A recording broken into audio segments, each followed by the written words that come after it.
Today we're going to be making a classic pie crust recipe from the 1970s version of the Betty Crocker cookbook, and then we're going to use it to make a rhubarb pie. We're going to start out with some all-purpose flour. I've made sure to stir the flour in the container so that it is nice and fluffy and not packed in when I measure it. And then use the back of the spoon to level it off. I'm going to add all the dry ingredients into my sifter. If you don't have a sifter, you could just add them directly into the bowl and use a whisk to incorporate them. Now we're adding the salt.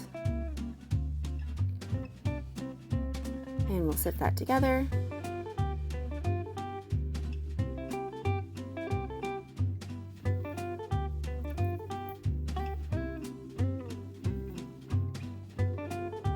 And now we're going to add in some lard. You can also use shortening if you prefer.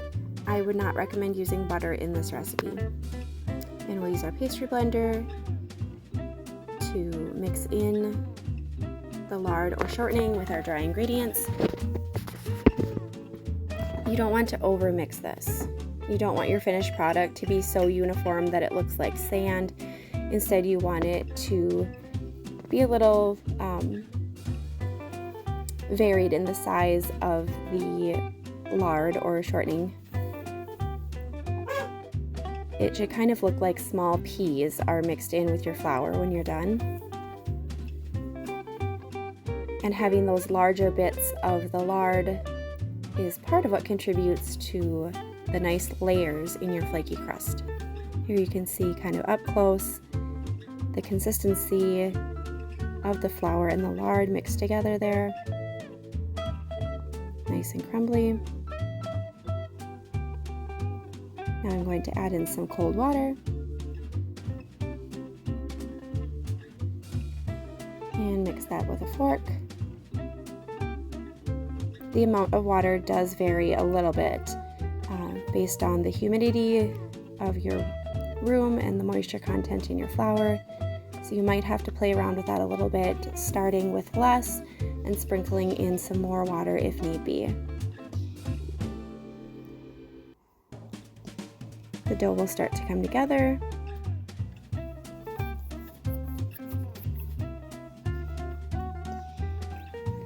Now I'm going to get out the parchment paper.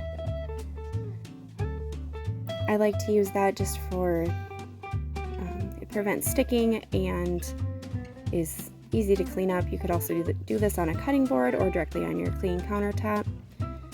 Now I'm just pulling the dough together to finish incorporating it.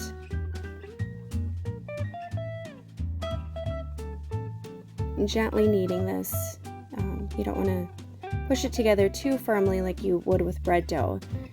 But this is another part of the process to help the crust be nice and flaky, is to fold over, gently press, fold it over some more. This is helping to build the layers in the flaky crust. Now I'm dividing the dough into two pieces. I like to have a little bit more dough in the disc that I'm using for my bottom crust.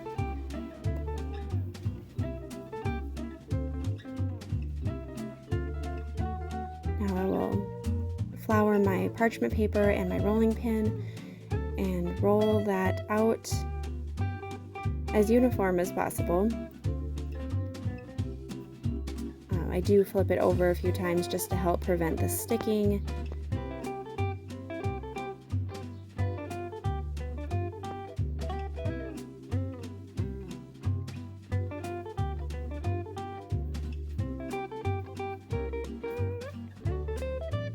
Of course, when I want the crust to be really nice and behave itself, it's deciding to be a bit difficult, but we will make it work.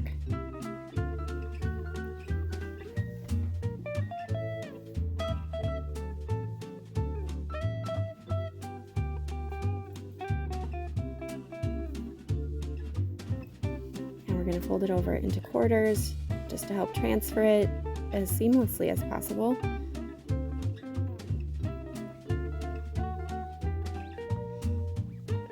And I do end up needing to pat it around a little bit just to repair a small tear that happened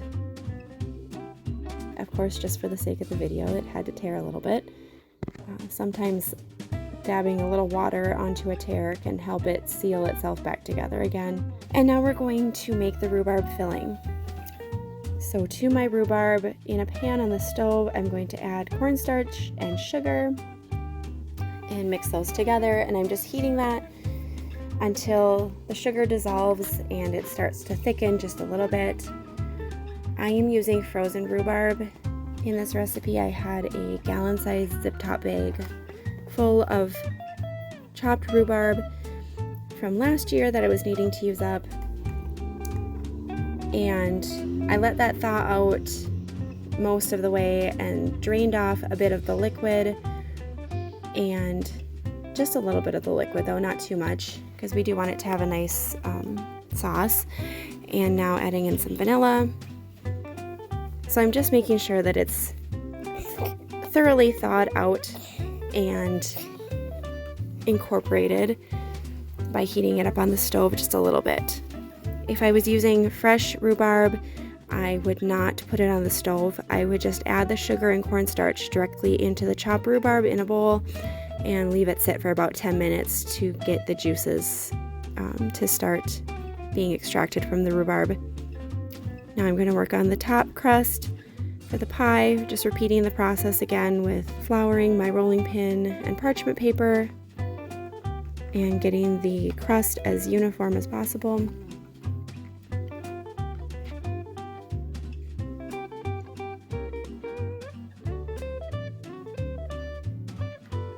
This one doesn't need to be quite as big because we're just going flat over the top instead of forming it to the sides of the pan.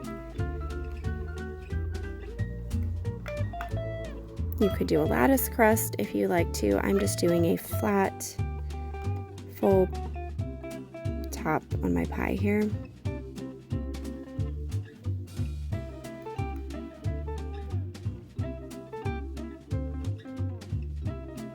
Now I'm just going to work on evening that out a bit.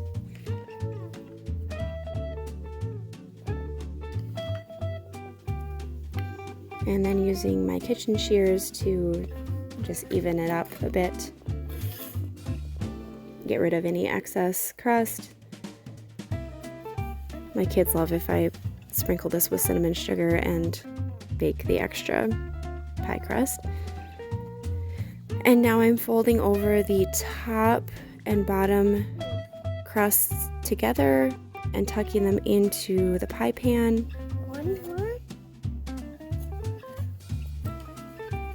You do want the overhang to be about an inch at least, but not too much because otherwise you're going to end up trying to tuck in a lot of pie crust. And now I'll use a fork to flute the crust. Rhubarb, being a juicier pie, tends to like to overflow a bit out of the pan, so I want that seal as tight as possible to help prevent that from happening. And now I'm just tucking in the pie crust into the pan to make sure it's not going to burn, and putting in some vents and sprinkling on some white sugar. Now I've got my crush shield.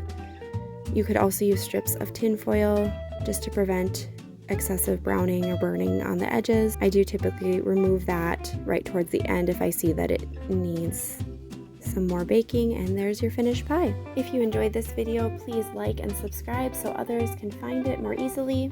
I hope this video has given you the confidence to make your own flaky pie crust at home from scratch. As always, the recipes are in the description. Have a blessed day. Thanks for watching.